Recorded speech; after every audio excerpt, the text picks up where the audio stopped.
Tes satu, tes satu, satu, dua, satu, satu, dua, satu, dua.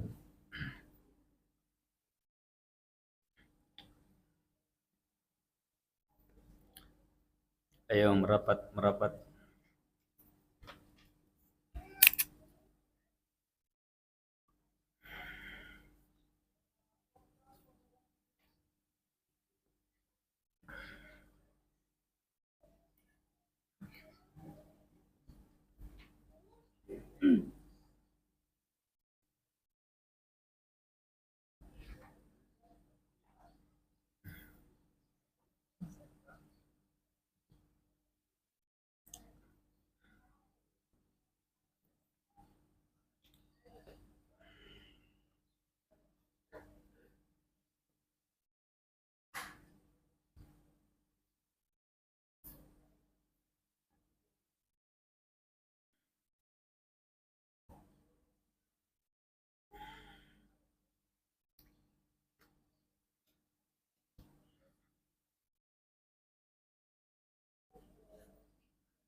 Bab baru ya.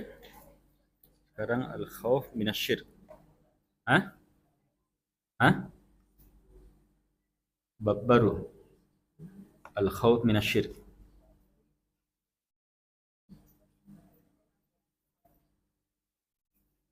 Sudah nih.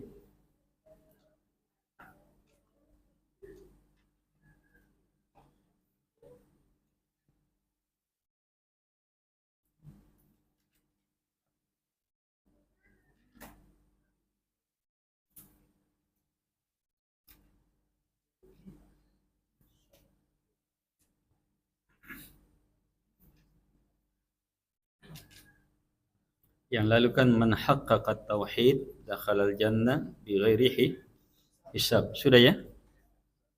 Bab baru. Al-khauf minasyirk. Ini yang saya tanda itu.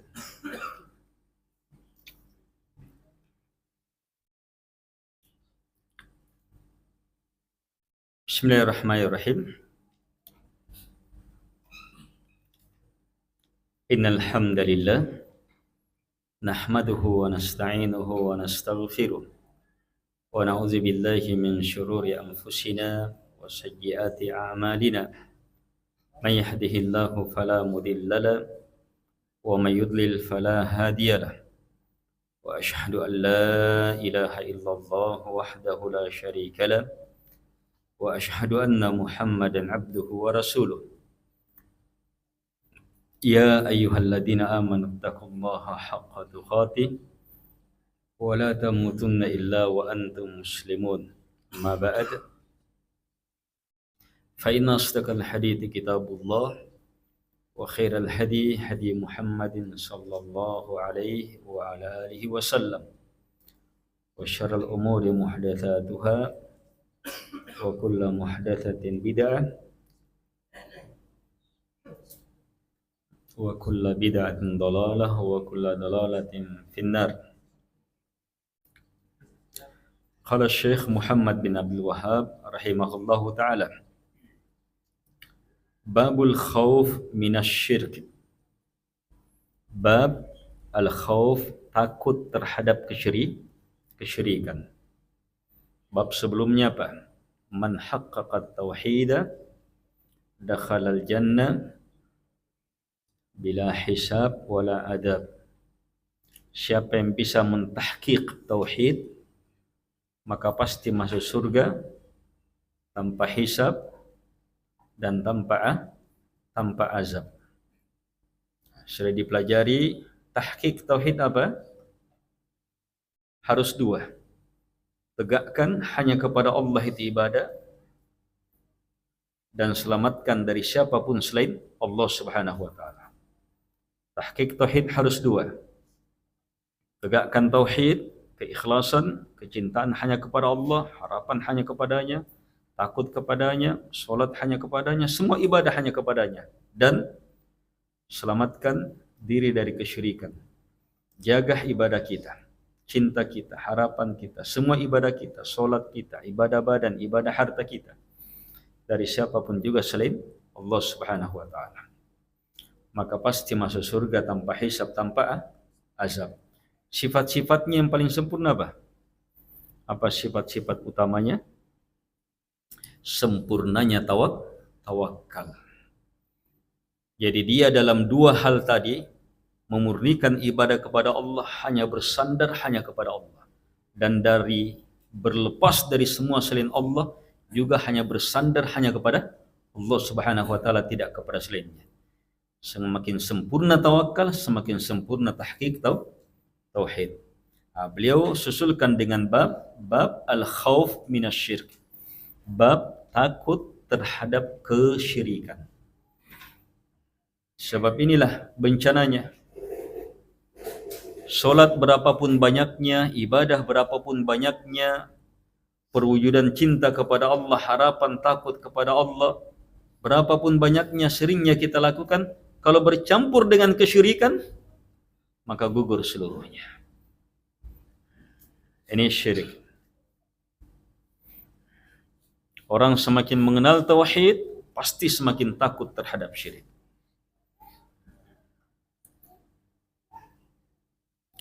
Kita baca dulu keterangan-keterangan yang Syekh sebutkan dalam bab ini.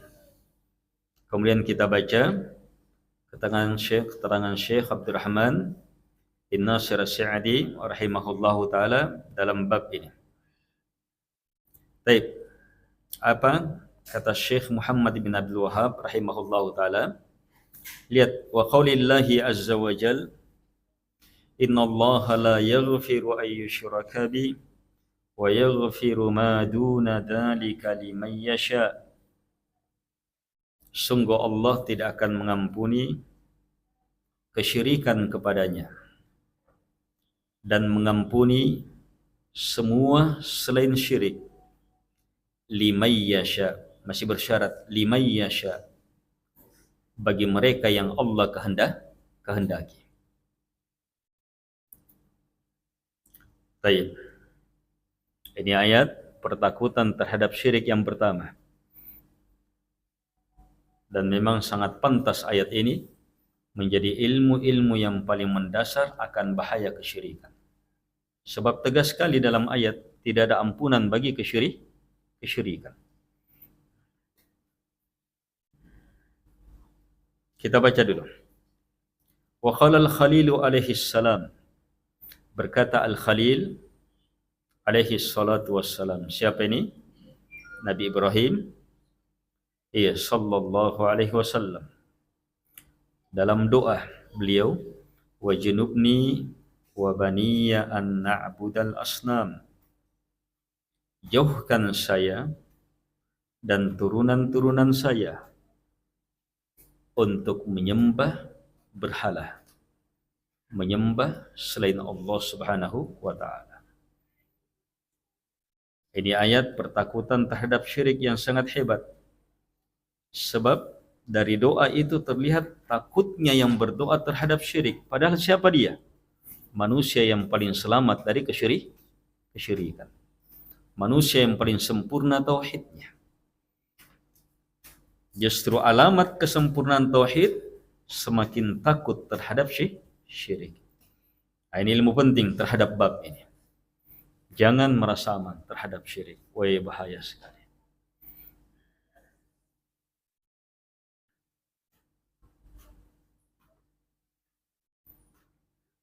Wa fil hadits, kita lihat dulu keterangan lebih jauh. Kata beliau, wa fil hadits, dalam hadits yang sahih, akhwafu ma akhafu alaikum syirkul asghar fasu'ila anhu faqala riya.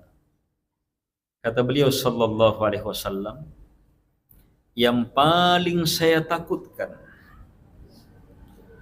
dari hal-hal yang saya takutkan terhadap kalian adalah asyirkul asghar, syirik kecil. Maka Nabi ditanya tentang syirik kecil itu, beliau pun menjawab, dia adalah ar-riya, beramal ingin dilihat, beramal mengharapkan pujian orang. Nah, ini hadits pertakutan terhadap syirik yang sangat hebat. Kalau syirik kecil saja sudah seperti ini, gimana lagi syirik besarnya?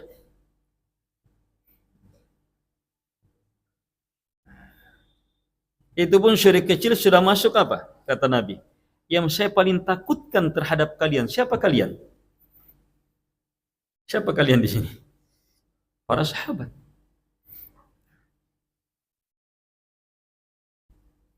Tidak ada jaminan bagi mereka. Nabi sangat mengkhawatirkan mereka terhadap sesuatu yang paling Nabi takutkan.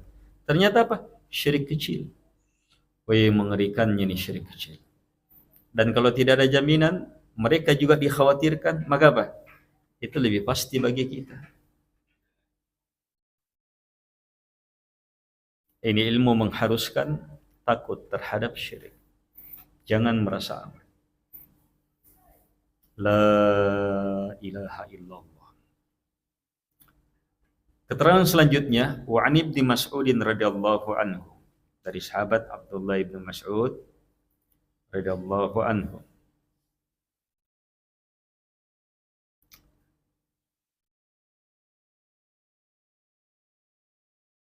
Anna Rasulullah sallallahu alaihi wasallam qala,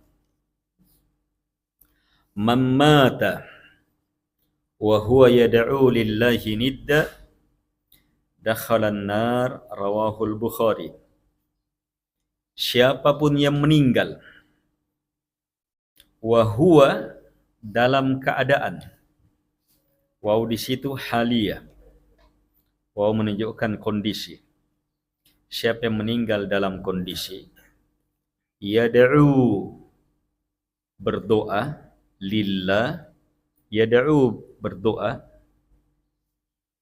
menyeru, lillah, untuk Allah, niddan, tandingan, dakhalan nar, maka pasti masuk neraka.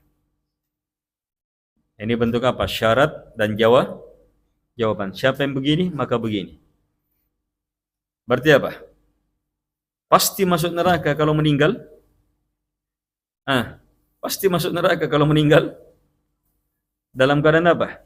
Syirik, membuat tandingan untuk Allah Subhanahu wa ta'ala. Termasuk syirik kecil. Wah, bahayanya syirik. Jangan merasa aman. Harus terus pelajari. Untuk semakin kita benci, untuk semakin kita punya ilmu, bisa menghindar darinya. Sebab semakin kita tahu bahayanya, keadaan dan hakikatnya. Wali Muslim an Jabir, dan diriwayatkan oleh Imam Muslim, tadi Imam Al-Bukhari, dari sahabat Jabir radhiyallahu anhu, bahwa beliau berkata, anna Rasulullah sallallahu alaihi wasallam qala, bahwa Rasulullah sallallahu alaihi wasallam bersabda, man laqiya Allah wa huwa la yushriku bihi syai'a dakhala al-jannah, wa man laqiyahu yushriku bihi syai'a dakhala an-nar. Siapa yang berjumpa dengan Allah dalam keadaan tidak menyekutukannya dengan sesuatu apapun juga, maka pasti masuk surga. Wa man laqiya, siapa yang berjumpa dengan Allah, yusyriku bihi syai'an, dalam keadaan dia melakukan kesyirikan walaupun sedikit, syai'an, kepada siapapun juga, sedikit pun, dakhalan nar, pasti masuk neraka. Ini ilmu besar, ilmu penting, akan bahaya dari kesyirikan. sekaligus ilmu besar, ilmu penting, akan wajibnya, hebatnya bertauhid.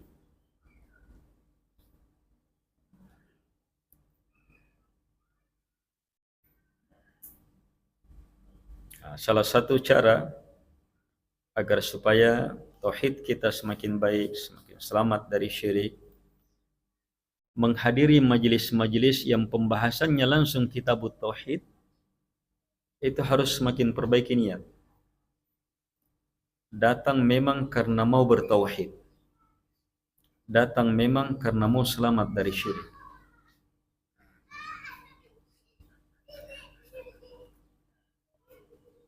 Jadi keberadaan kita, perwujudan tauhid kita, keberadaan kita adalah upaya berlepas dari syirik. Kita sebagai penceramah, pendengar, panitia, pengurus, harus terus mengasah perkara ini dalam setiap majelis, apalagi majelis itu langsung membahas tentang tauhid.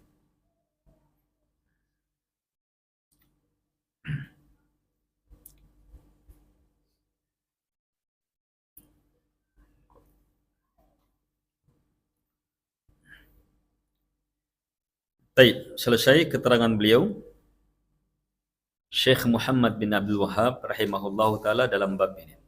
Kita sudah baca singkat. Baik, kita sekarang baca keterangan Syekh Abdurrahman bin Nasir As-Sa'di rahimahullahu taala terhadap bab ini. Bab al-khawf minasyirk. Siapa yang baca?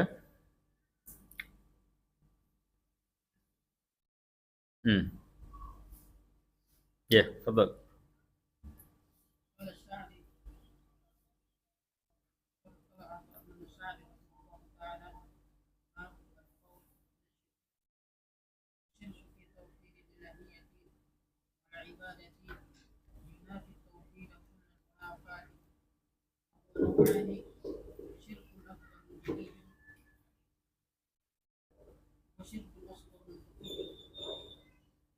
أما الشرك الأكبر وهو أن يجعل لله ندا يدعوه كما يدعو الله أو يخافه أو يرجوه أو يحبه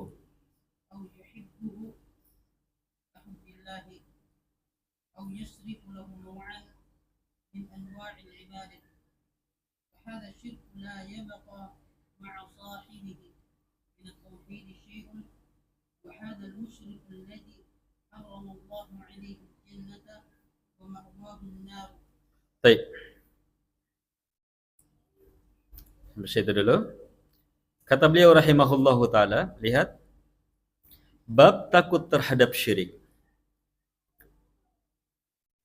Syirik dalam tauhid ilahiyah dan tauhid ibadah itu menafikan tauhid dengan sepenuh penafian, kullal munafah.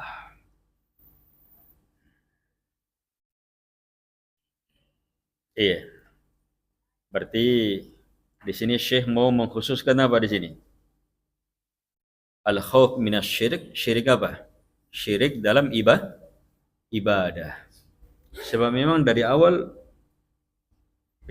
ditegaskan memang dari awal, dijelaskan dari awal kitabut tauhid, kitab tentang tauhid. Penekanannya tauhid dalam ibadah.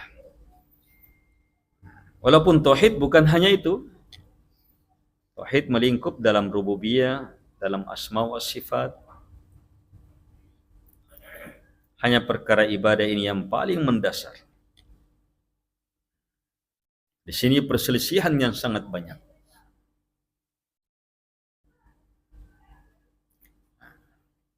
Syirik dalam tauhid ilahiyah dan dalam ibadah itu menafikan tauhid kullal munafah dengan sepenuh penafian. Wa huwa naw'an.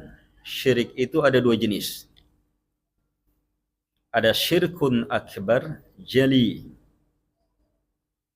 Syirik akbar, besar, jali, terang,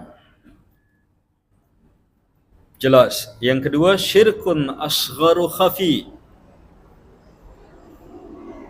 Yang kedua, syirik kecil, khafi, tersembunyi.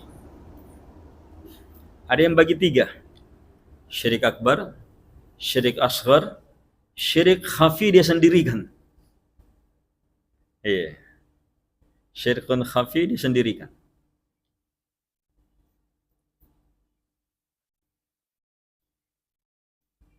Ala kulli hal, secara umum pembahagiannya ada yang besar, ada yang kecil. Pembahagian ini ada hukum-hukumnya. Lihat kata beliau menjelaskan lebih jauh.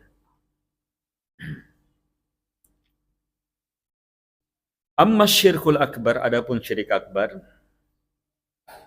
fahuwa ayyaj'ala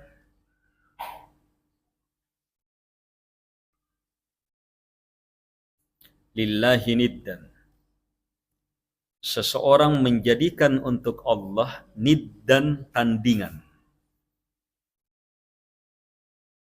Langsung dibuat tandingan untuk Allah Subhanahu wa taala. Dalam bentuk, lihat, ini syirik akbar. Bagaimana membuat tandingannya? Yad'uhu kama yad'ullah. Dia berdoa kepadanya sebagaimana dia berdoa kepada Allah. Berarti buat tandingan dalam doa. Itu syirik akbar. Sebab langsung memalingkan ibadah kepada selain Allah Subhanahu wa taala, ibadah doa. Atau dia takut pada selain Allah sebagaimana dia takut kepada Allah. Atau dia mengharap kepada selain Allah, tandingan itu sebagaimana dia mengharap kepada Allah Subhanahu wa taala. Atau dia mencintai tandingan itu sebagaimana dia mencintai Allah Subhanahu wa taala. Ini syirik akbar seluruhnya. Atau, ini definisi syirik akbar yang banyak diungkap, yang beliau sebutkan. Atau dia memalingkan, dia memperuntukkan satu jenis dari jenis ibadah kepada selain Allah Subhanahu wa taala. Tandingan itu. Satu jenis dari jenis ibadah. Apakah ibadah doa, ibadah sembelihan, ibadah nazar, ibadah tawaf, ibadah isti'adah, istighatsah, ibadah apapun. Dia palingkan kepada selain Allah, dia peruntukkan untuk selain Allah Subhanahu wa taala, berarti selain Allah itu dia telah jadikan sebagai apa? Tandingan. Niddan. Tandingan sudah. Dan kalau dijadikan tandingan dalam bentuk seperti ini, maka syiriknya syirik akbar. Hukumnya, lihat. Fahada syirik la yabqa ma'a sahibihi minat tauhid syai'. Syirik ini tidak menyisakan syai'un, satupun. Jadi failnya yabqa di situ syai'. Jadi tak ada sesuatu pun tersisa bagi pelaku syirik ini. Tidak ada sesuatu pun dari tauhidnya yang tersisa bagi pelaku syirik ini. Hancur betul. Terus pelakunya, wahadal musyrik, dan si musyrik, si pelaku ini, allati harramallahu alaihi jannah wa ma'wahun nar. Inilah yang Allah haramkan untuknya surga, dan tempat kembalinya pasti neraka.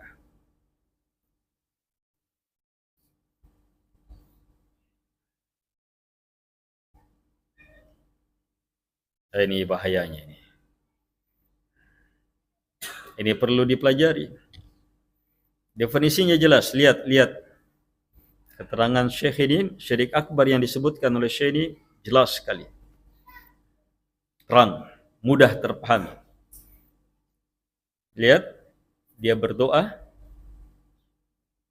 kepada sesuatu yang diangkat, yang dianggap bisa menerima doa.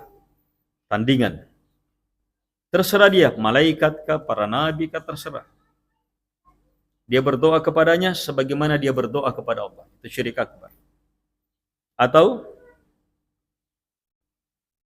dia takut, dia mengharap atau dia mencintai selain Allah tandingan itu sebagaimana dia takut, mengharap, mencintai kepada Allah Subhanahu wa taala.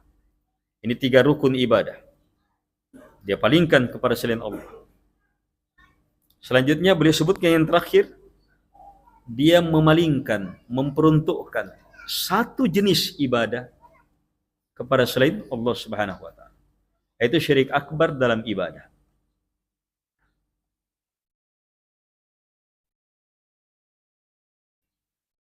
Jadi jenis dari jenis ibadah dia peruntukkan untuk selain Allah Subhanahu wa taala.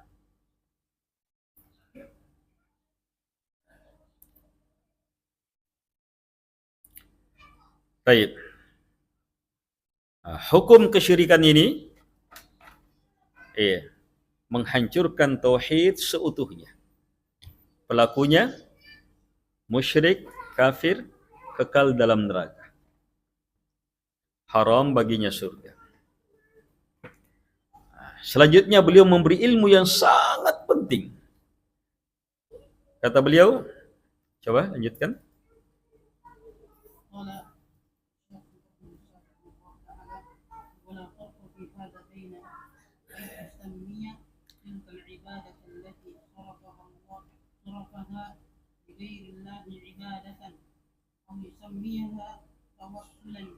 أو يسميها بغير ذلك من الأسماء وكل ذلك شرك أكبر لأن العبرة بحقائق الأشياء ومعانيها دون ألفاظها وعباراتها.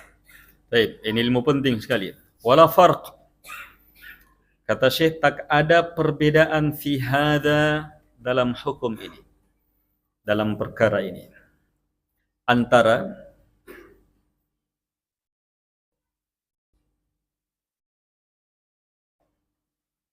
ayyusamma tilkal ibadah atau ayyusammiya tilkal ibadata,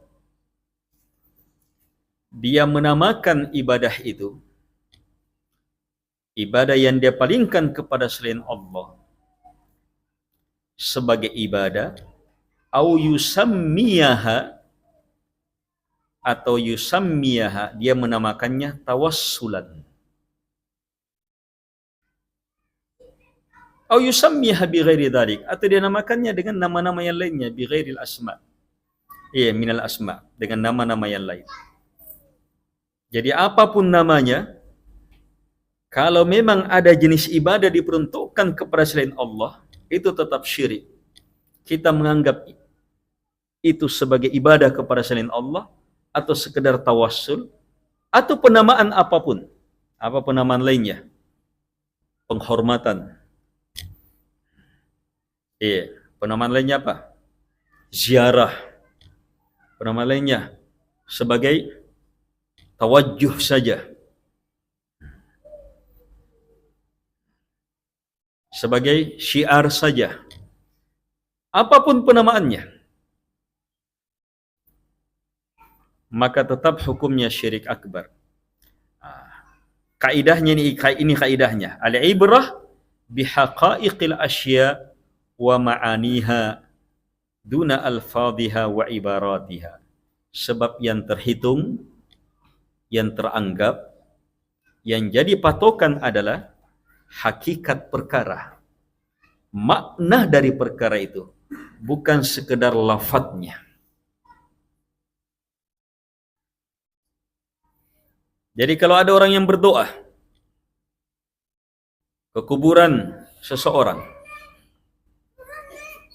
itu syirik akbar, sebab dia telah menyerahkan ibadah besar kepada selain Allah Subhanahu wa taala. Apakah dia akui berdoa ke situ adalah ibadah atau tidak? Dia hanya menganggap ini bukan ibadah, ini tawassul. Atau dia menganggap ini bukan ibadah, ini hanya sekedar apa? Meminta syafaat. Ini bukan ibadah ini. Ini hanya sekedar apa? Menghormati orang yang dikubur ini.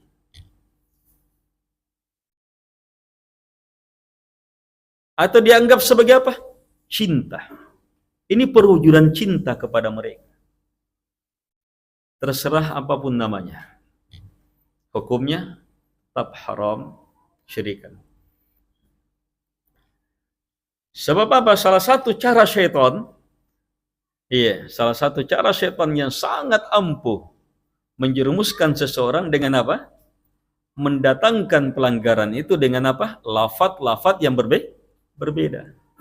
Dia datangkan kesesatan itu dengan penampilan yang berbeda.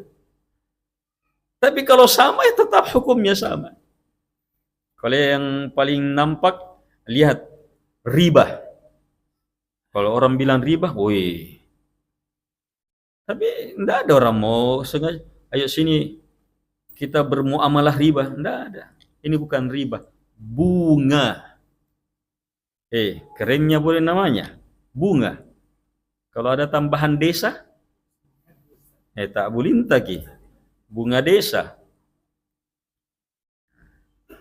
Bunga. Kalau orang-orang Arab bukan riba, faidah. Faidah, manfaat. Mereka tidak namakan bunga. Faidah.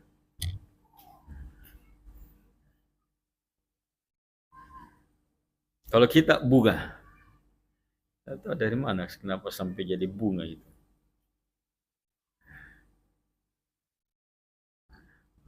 Faidah, orang Arab faidah, bermanfaat. Ini manfaatnya ini. Kan perlu ada manfaat.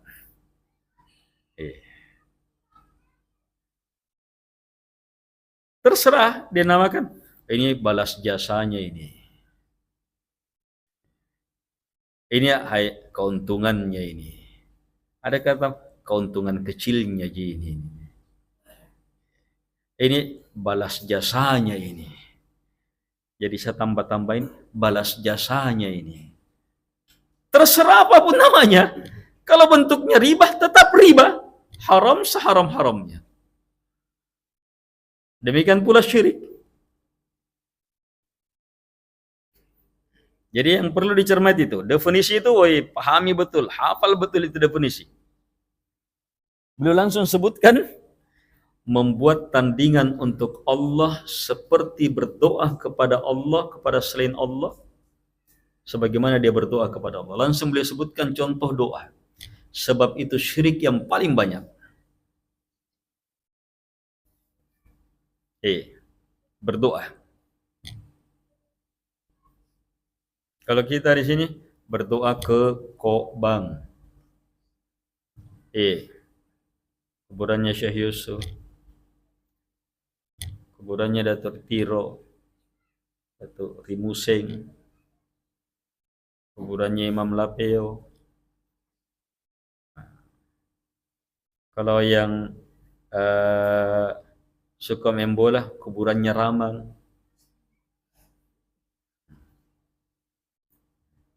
Kalau yang mau jadi presiden, ke kuburannya Pak Karno, Bung Karno.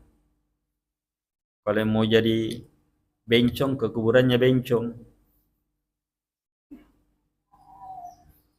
Tergantung siapa yang datang situ meminta, mengharap.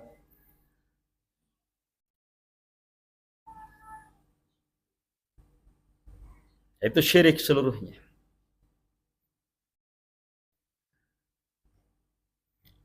Yang kita sudah baca di atas singkat, nanti kita akan urai lebih dalam lagi. Kita sudah baca singkat saja, luar biasa. Tidak ada ampunan.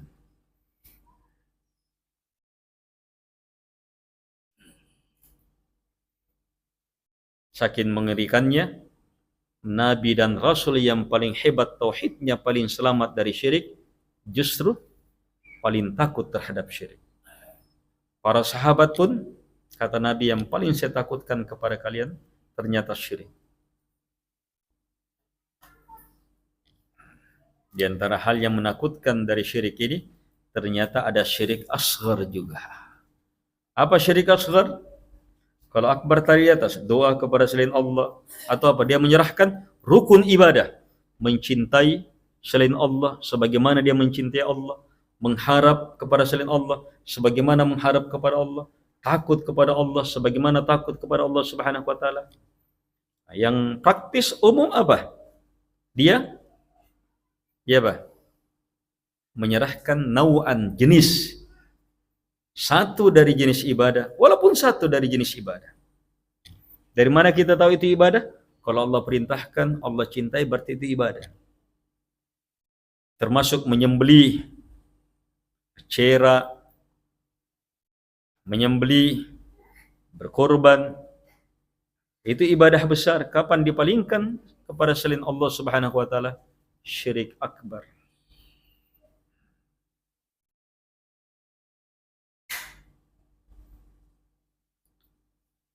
Sekarang syirik kecil apa? Baik, qara.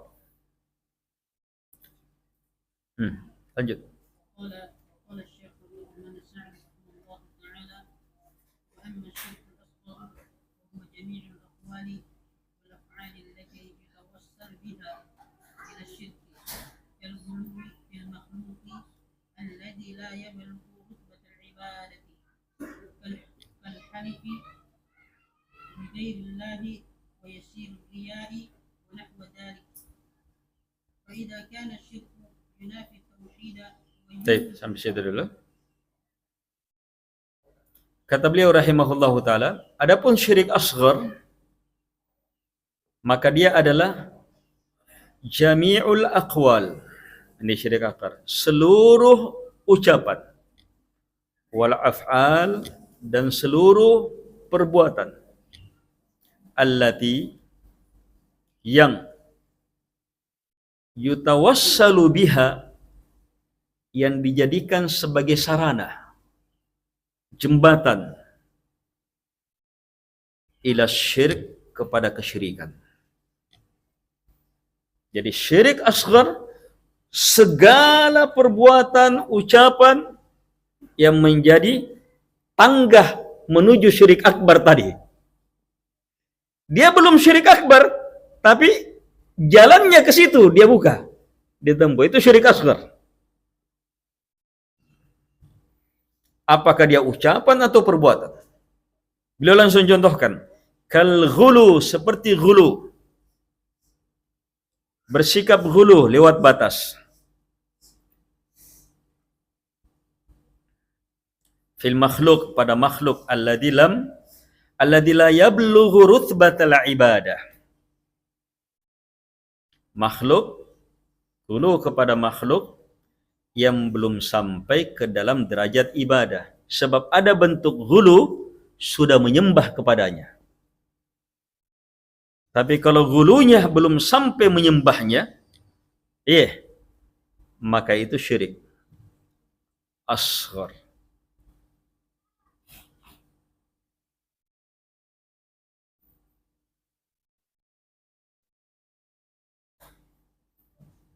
Ghulu kepada makhluk, misalnya dia mendatangi makhluk itu, mendatangi makhluk itu, kuburannya, berdoa kepadanya, itu ghulu sampai ke derajat ibadah sudah, syirik akbar. Tapi kalau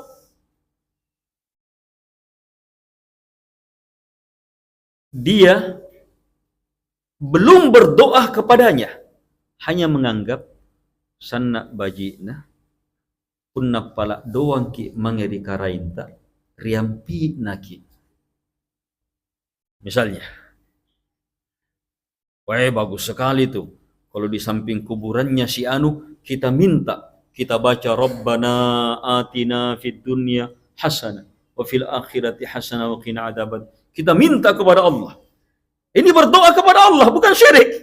Tetapi apa? Dia menganggap, wah bagus kalau di sampingnya ini. Itu ghulu. Ini syirik asghar, sarana kepada kesyirikan.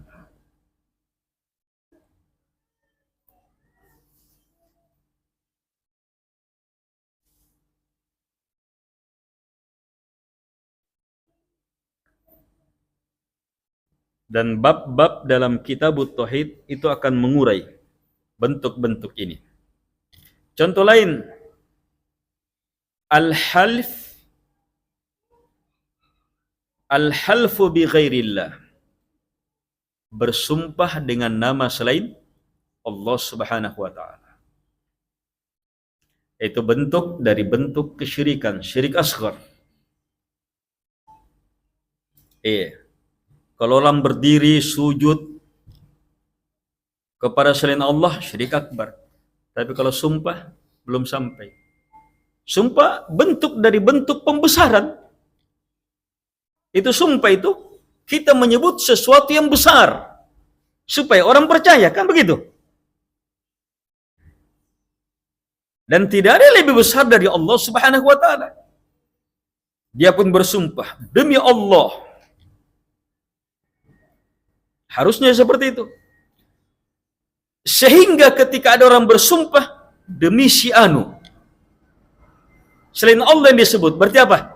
Ada pembesaran kepada selain Allah Subhanahu wa taala, terjatuh ke dalam kesyirikan dalam sumpah.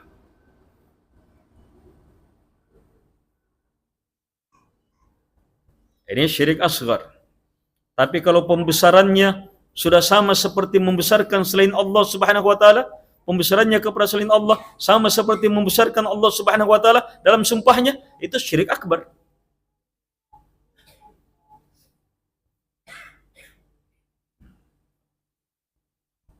Wa yasirir riya. Contoh yang ketiga yang disebutkan yasir yang ringan dari riya. Berarti ada riya yang ghalid, tebal, kental. Kalau riya yang tebal, kental, besar, itu syirik akbar.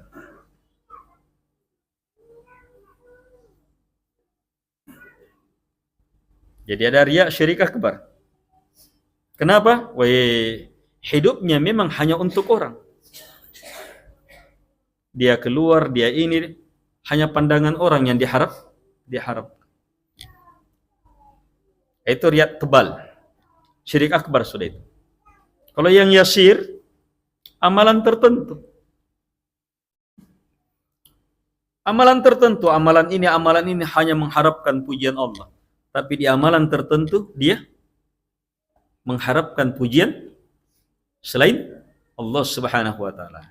Ini asghar.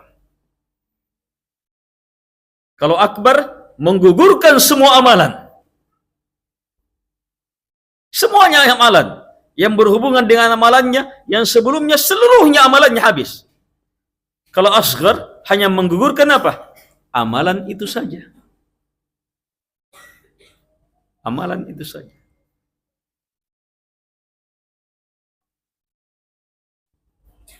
Tapi tetap sekecil-kecil syirik, dia tetap lebih besar dari dosa besar yang lainnya. Tetap lebih besar dari dosa besar yang lainnya. Makanya dinukil di antara sahabat ada yang mengatakan, saya bersumpah dengan nama Allah dalam keadaan berdusta, saya lebih sukai daripada bersumpah dengan nama selain Allah dalam keadaan jujur. Bersumpah dengan nama Allah dusta, itu dosa besar. Dia berdusta pakai namanya Allah Subhanahu wa taala. Tidak tanggung-tanggung itu dosanya. Tetapi lebih besar lagi kalau dia jujur sementara dalam sumpahnya nama selain Allah dia sebut. Sebab itu syirik. Walaupun kecil. Dari sini syirik kecil itu lebih mengerikan. Juga dalam ayat yang pertama tadi, innallaha la yaghfiru ayyushraka bih. Allah tidak akan mengampuni orang yang melakukan kesyirikan. Kesyirikan di sini melingkup besar dan kecil. Wa yaghfiru, dan Allah akan ampuni apapun duna, di bawah dzalik, di bawah syirik. Kalau begitu sekecil syirik tetap apa? Lebih mengerikan daripada Semua dosa besar di bawah syirik. Sebab syirik pasti masuk neraka. Tidak ada ampunan. Kalau selain syirik, meninggal di atasnya, maka apa? Masih memungkinkan diampuni. Kalau tidak diampuni, disiksa. Tapi tidak kekal.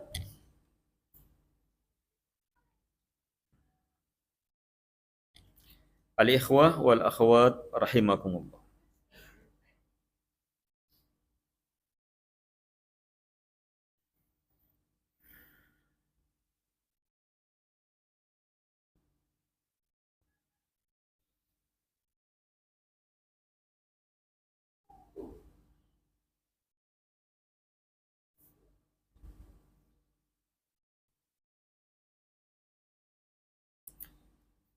Jadi kata beliau, فَإِذَا كَانَ الشِّرْكِ, jika kesyirikan itu yunafi tauhid, memang betul-betul menggugurkan tauhid, wa yujibu dukhulan dar, dan memastikan masuknya neraka, wal khuluda fiha, dan memastikan kekal di dalamnya, wa hirmanal jannah, dan memastikan haram baginya surga.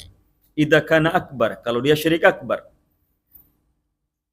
Sementara wala tatahaqqaqu sa'ada, keselamatan, kebahagiaan tidak akan bisa terwujud illa bisalamati minhu, kecuali harus selamat betul dari kesyirikan ini. Kana haqqan 'alal 'abdi ay yakhafa minhu a'zama khauf. Maka di sanalah terpahami jelas sejelas-jelasnya, harus betul bagi hamba untuk takut terhadap syirik dengan sebesar-besar takut. Sebab dia menafikan tauhid, sumber keselamatan, memastikan masuk neraka, bahkan mengekalkan, mengharamkan surga kalau dia syirik akbar, dan tidak akan bisa selamat kecuali harus selamat dari kesyirikan. Dari sini harus betul-betul muncul takut terhadap kesyirikan. Wa ayyas'a fil firari minhu wa min turuqih wa wasaili wa asbabi, dan harus yas'a, berupaya maksimal untuk al-firar, lari darinya, lari dari jalan-jalannya, lari dari sarana-sarananya, lari dari sebab-sebabnya. Wa yas'alullaha al-afiyata minhu. Nah, ini langkah selanjutnya yang harus terus. Dia harus senantiasa berdoa kepada Allah Subhanahu wa taala supaya diselamatkan, bebas dari kesyirikan. Kama fa'ala dhalikal anbiya wal asfiya wa khiyarul khalq, sebagaimana yang diperbuat oleh para nabi, orang-orang terpilih dan makhluk terbaik. Seperti doanya Nabi Ibrahim. Hebatnya upaya Nabi Ibrahim bertauhid, ikhlas, menjauh dari syirik, lengkap dengan sarananya, diajak orang juga di atas itu. Tapi bersamaan dengan itu, doa kepada Allah tetap menjadi kunci utama. Minta betul kepada Allah Subhanahu wa taala.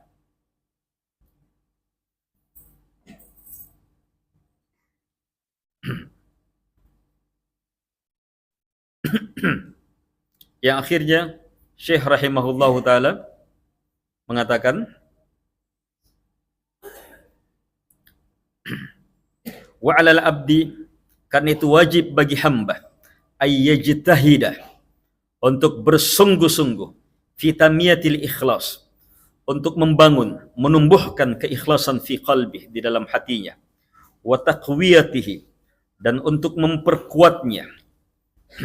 Lihat bahasa Syekh, tanmiyah, taqwiyah. Keikhlasan harus ditumbuhkan, diperbesar, diperkuat, diperhebat, diperkokoh. Wadhalika, hal itu dengan cara apa? Bikamal bikamali ta'alluqi billahi, hanya dengan apa?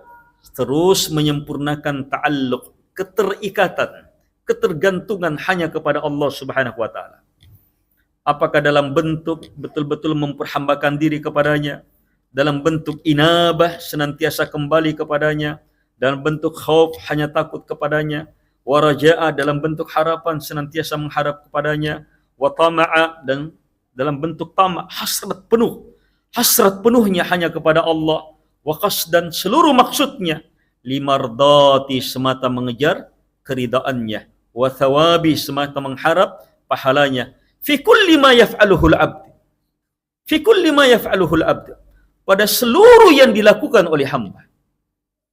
Jadi bukan hanya ikhlas saat sholat, saat membaca Quran, tapi saat bersedekah juga. Bukan hanya ikhlas saat ibadah, sholat, tapi saat ta'lim juga.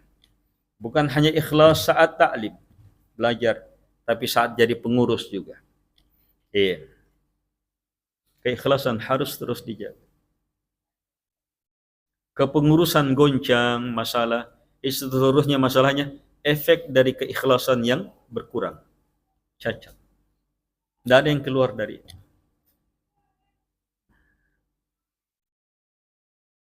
Karena itu, apapun yang kita alami dalam pribadi, dalam rumah tangga, dalam masjid, dalam pengurusan dakwah, masyarakat, bertetangga, berbisnis, dalam semua usaha, ada goncangan, ada masalah, maka jangan kemana-mana cari sebabnya dan cari jalan keluarnya. Kembalikan kepada diri. Lihat keikhlasan kita dan segera perbanyak keikhlasan, perhebat ikhlas. Perbanyak la ilaha illallah. Telaah lagi, dalami lagi.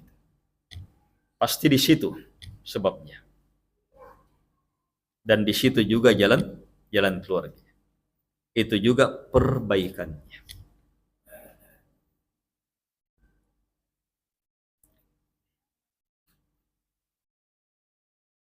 Wa ma yatrukuhu minal umuri adh-dhahirati wal batinah. Terus apa lagi? Jadi ikhlas dalam semua yang dilakukan dan ikhlas dalam semua yang dia tinggalkan. Apakah itu perkara yang nampak ataupun yang tersembunyi. Sebab ibadah yang kita perlu ikhlas itu dalam bentuk kita lakukan atau dalam bentuk kita tinggalkan. Keikhlasan. Saya ikhlas menjabat. Saya ikhlas melepaskan jabatan. Saya ikhlas mencari uang. Saya ikhlas membelanjakannya.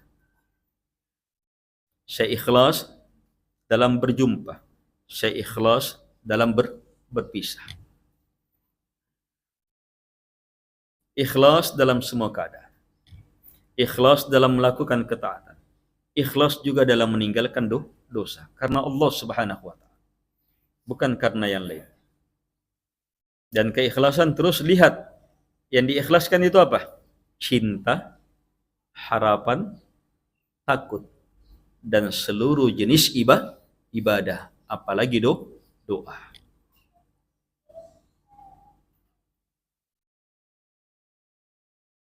Fa'innal ikhlasa bi tabi'atihi. Karena ikhlas kata beliau, tabiat ikhlas itu yadfa'u syirkal al-akbar wal asghar. Itu tabiat ikhlas mengangkat, melenyapkan syirik akbar, syirik asghar. Wa kullu man waqa'a minhu naw'un minasy-syirk falidhi'fi ikhlasi. Dan setiap orang yang terjatuh pada jenis dari jenis kesyirikan pasti karena lemahnya keikhlasannya. Nah, di sini Syekh juga langsung mengajarkan kepada kita saat kita terjadi goncangan masalah, berarti apa? Ada cacat pada keikhlasan. Perhebat ikhlas. Itu jalan keluarnya. Saat terjatuh ke dalam kesyirikan, niatnya berubah. Niatnya tidak terlalu mantap sudah. Niatnya tidak terlalu fokus sudah. Maka apa? Gimana memperbaiki niat itu? Perbaiki keikhlasan. Sebab semakin ikhlas, semakin menyingkirkan.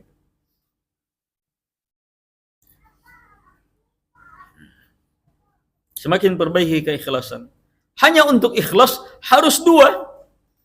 Peruntukkan kepada Allah, jangan kepada selainnya.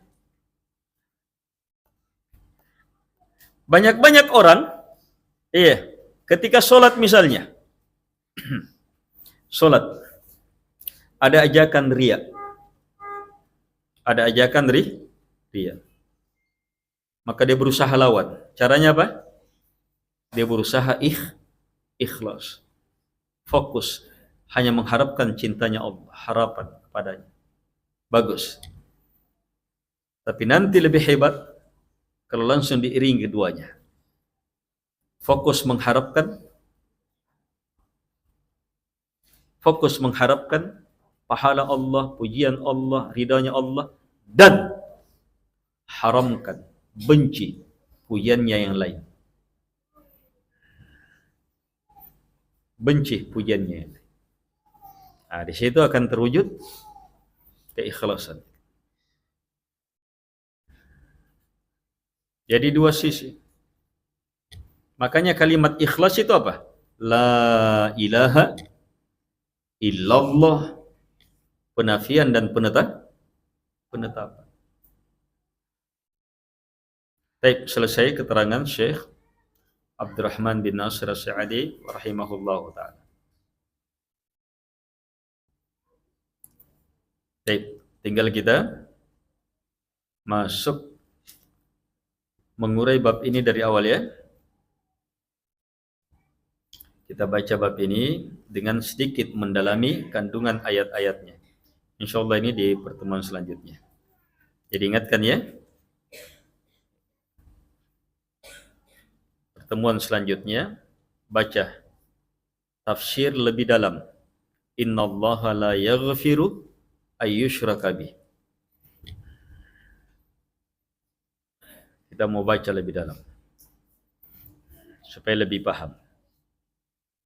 Ingat, pelajaran Kitabut Tauhid bukan pelajaran otak. Dia langsung pelajaran hati. Pelajaran agama, pelajaran praktek. Sesuatu yang langsung harus kita praktekkan. Masuk bab takut terhadap syirik, langsung takut. Harus ambil ilmu-ilmunya supaya semakin takut. Kalau tidak, bisa kembali menghantam kita hujjah-hujjah ini.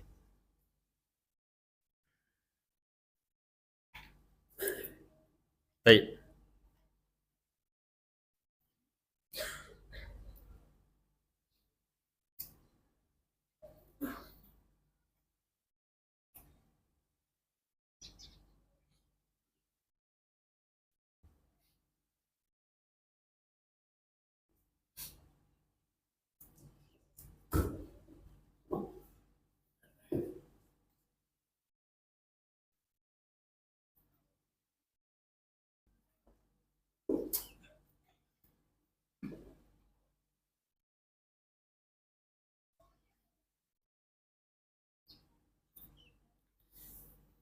Cukup dulu. Subhanakallahumma hamdik.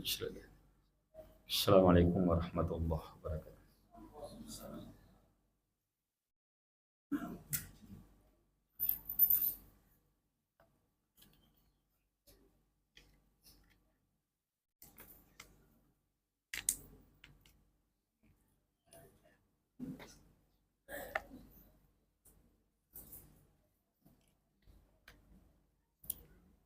Kajian keluarga di mana? Sana. 10.30 ya. Jadi ada istirahat sebentar.